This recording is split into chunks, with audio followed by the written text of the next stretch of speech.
Hello everyone, welcome to Saral by Neelam. मेरा नाम नीलम भाटिया है and I hope and pray all of you are absolutely fine और आप लोग अच्छे से पढ़ाई कर रहे हैं ना। आज का जो वीडियो है वहाँ हम कॉन्स्टिट्यूशन, कॉन्स्टिट्यूशनलिज्म और कॉन्स्टिट्यूशनल मोरालिटी के बीच का डिफरेंस समझेंगे। And this is video number 5th of a series that we are running here, जहाँ टोटल 100 वीडियोज बनाए जाएंगे। आइडिया वही है कि आपको परफेक्ट कॉन्सेप्चुअल क्लैरिटी मिले in all the aspects of polity, और जब आप अपना टेक्स्ट पढ़ें तो चीज़ें आपको अच्छे से समझ में आए। So I am sure if you commit to this series, polity will be very different for you. Also, please mark your attendance by telling me that you've watched this video in the comment section. As I always say, if you have any suggestion, if you have any topic that you're finding difficulty in understanding, वो भी आप मुझे बताएं. And if you're liking the series, then please share it with your friends.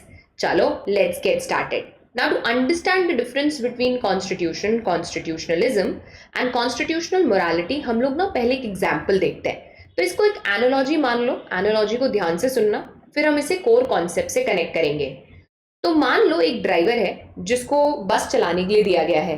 अब इस बस चलाने के लिए इसे एक रूल बुक दी गई है जहां सब कुछ लिखा हुआ है कि आपको ये बस कैसे चलानी है, कौन से रूट से जाना है, रूल्स क्या होंगे, कौन से रूल्स आपको फॉलो करने हैं, कहाँ रुकना है, कहाँ नहीं रुकना है. So everything is given in this rule book. Passengers के क्या राइट्स होंगे, उनको आपको कैसे ट्रीट करना है, वो सब भी इस रूल बुक में लिखा हुआ है. Now remember, there is a rule book that driver has to follow. जब ड्राइवर ये बस चलाते हुए इस रूल बुक को फॉलो करता है एंड इज मेकिंग श्योर कि जो कुछ भी वो कर रहा है या कर रही है वो इस रूल बुक के हिसाब से कर रही है, तो हम सेकंड कॉन्सेप्ट पर आते हैं जिसको बोला जाता है कॉन्स्टिट्यूशनलिज्म. तो बात समझने की कोशिश करिए. यहाँ जो रूल बुक दी गई थी, जो रूल्स एंड रेगुलेशंस की किताब दी गई थी, मान लीजिए वो हमारा कॉन्स्टिट्यूशन है. तो जैसे गाड़ी चलाने के लिए आप रूल्स एंड रेगुलेशन की बुक इस्तेमाल कर रहे हैं, वैसे देश को चलाने के लिए कैसे चलाना है, गवर्नमेंट कैसे बनेगी, क्या रूल्स होंगे, उसके लिए हमारे पास एक सेट ऑफ डॉक्यूमेंट है जिसको हम कॉन्स्टिट्यूशन कहते हैं. अब अगर आप इस कॉन्स्टिट्यूशन की पालना करते हैं, मतलब बस चलाते वक्त रूल बुक के हिसाब से बस चलाते हैं, मतलब जब आप देश को चला रहे हैं तो कॉन्स्टिट्यूशन के हिसाब से चल रहे हैं, you are following what is written in the constitution, then that becomes, my dear students, constitutionalism.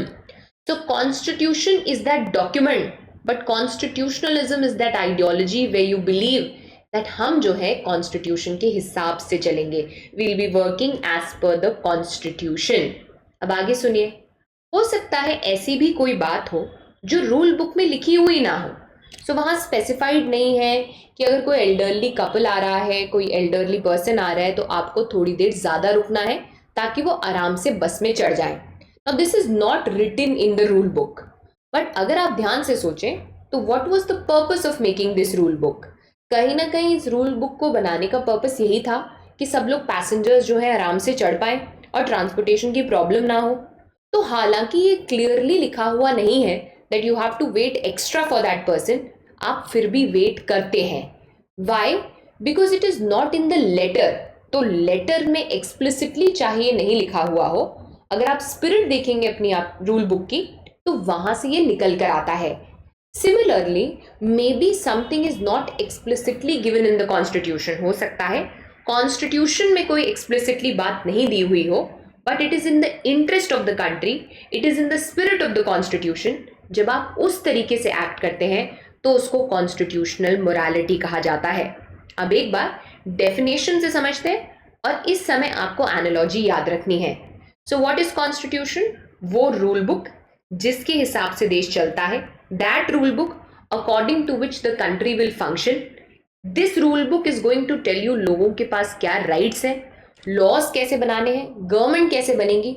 All of this is given in this rule book that we call as constitution. अब आप अगर इसके हिसाब से चलते हैं, if government is functioning as per the constitution, तो उसको बोला जाएगा कॉन्स्टिट्यूशनलिज्म. तो जब हम ये मानते हैं that everyone including the government should work as per what is given in the constitution, that will be called as constitutionalism. अब एक बात सुनिएगा, जब आप कॉन्स्टिट्यूशन के हिसाब से चल रहे हैं तो आपके पास अनलिमिटेड पावर नहीं होंगे. You will always be limited. Limited by what? By the constitution. तो ऐसी गवर्नमेंट को क्या बोला जाएगा? Limited government. Limited, why? Because you function as per the constitution. Document is the constitution. When you go by the letter of that document, that is constitutionalism. पर जब आप एक स्टेप आगे बढ़कर सिर्फ लेटर पर ध्यान नहीं देते, आप कॉन्स्टिट्यूशन की वैल्यूज को रिस्पेक्ट करते हैं. So even if something is not given explicitly in the Indian constitution, आप फिर भी उसे फॉलो करते हैं, आप फिर भी वो रास्ता चुनते हैं, because that is about justice, equality and fairness, which might not be written explicitly, but that is according to the values of the Indian Constitution, according to the spirit of the Indian Constitution. और इसे ही हम कहेंगे constitutional morality. तो चलो फटाफट से एक recap ले लेते हैं.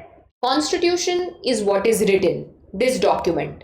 Constitutionalism is when you are working according to this constitution.